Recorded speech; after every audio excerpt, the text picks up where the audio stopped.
Hey, how's it going, everyone? I'm still alive over here, and I'm also still Bruce Dickinson Gaming.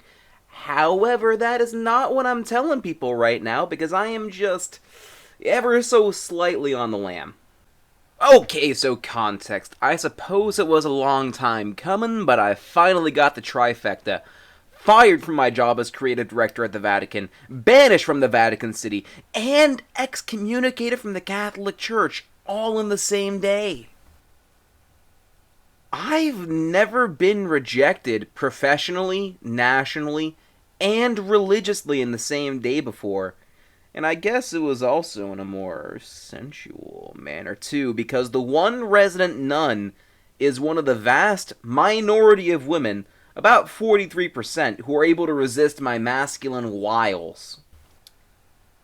Anyway, this is all coming on the heels of that last business pitch I made to the Pope. It did not go as planned. The expectations I had were pretty low.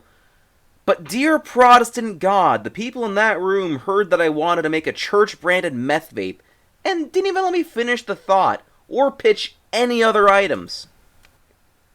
I mean, I had flavors planned, but they wouldn't hear it. Oh yeah, and the fact they got an anonymous tip that I had a little side hustle going using the papal seal to consecrate a few bishops here and there was doing me no favors.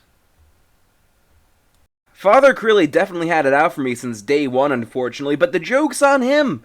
I actually filed the paperwork for the Archdiocese of Candyland under his name and not the Pope's.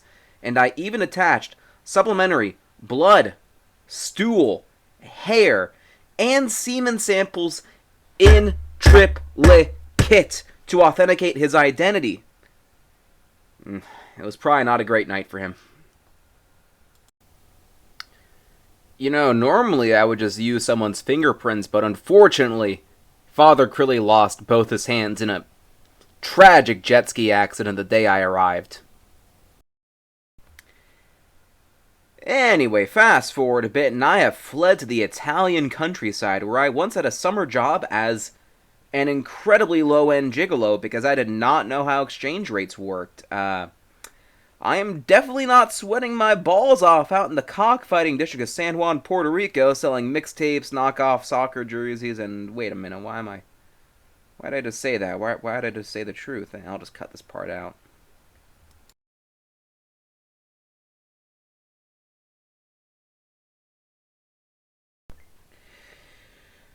Anyway, more about my grandfather. As I just said moments ago, and I'm now reiterating, the main reason they even let me crash in the Vatican City is because they thought I'd narc out my grandfather.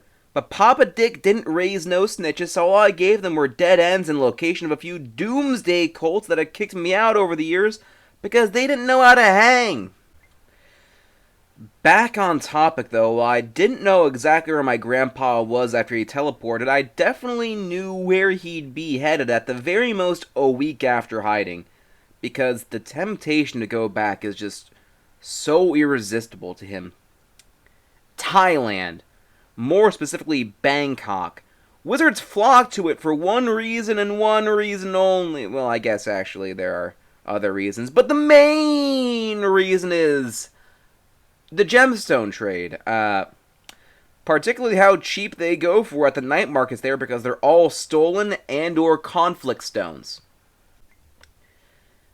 This is mostly because compared to what most of the people watching this video would expect of their governments, the various gangs and criminal organizations that refer to themselves as governments in Wizarding Society dare not step foot into Thailand.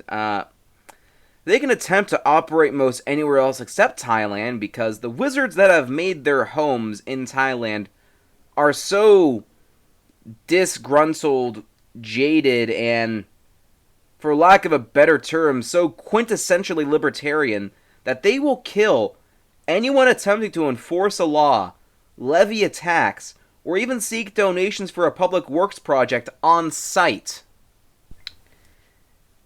This is, slightly different than the rest of the world, where the nomadic tribes that wish to tax and govern you, but mostly tax you, will just be severely beaten if the local wizards can, of course, repel the raid. Anyways, These gemstones are very important to wizards for the many gold chains and other fine jewelries they will wear to display their wealth.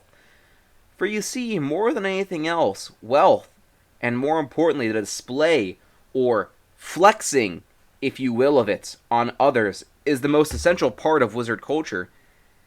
And this is why they all loiter and bank. Oh, yes, and the loitering, also a very important part of wizarding culture. If you can display to others that you can go days, months, years, decades, or even longer, especially longer, without doing anything productive, creating anything of monetary or other value, or supporting your family, then you have de facto proven that you are already so well off that other people shouldn't even try and grow their hoards because it can never hope to rival yours. So yeah, gemstones, very important to wizards. And as I mentioned previously, when my grandfather sent me the stone that we believe will fulfill my prophecy, I wasn't necessarily surprised, but I was excited we can finally get this whole thing over with. Anyways, fellas, that about wraps this one up. And if you've ever been involved in any prophetic visions of the future, please elaborate further in the comment section below.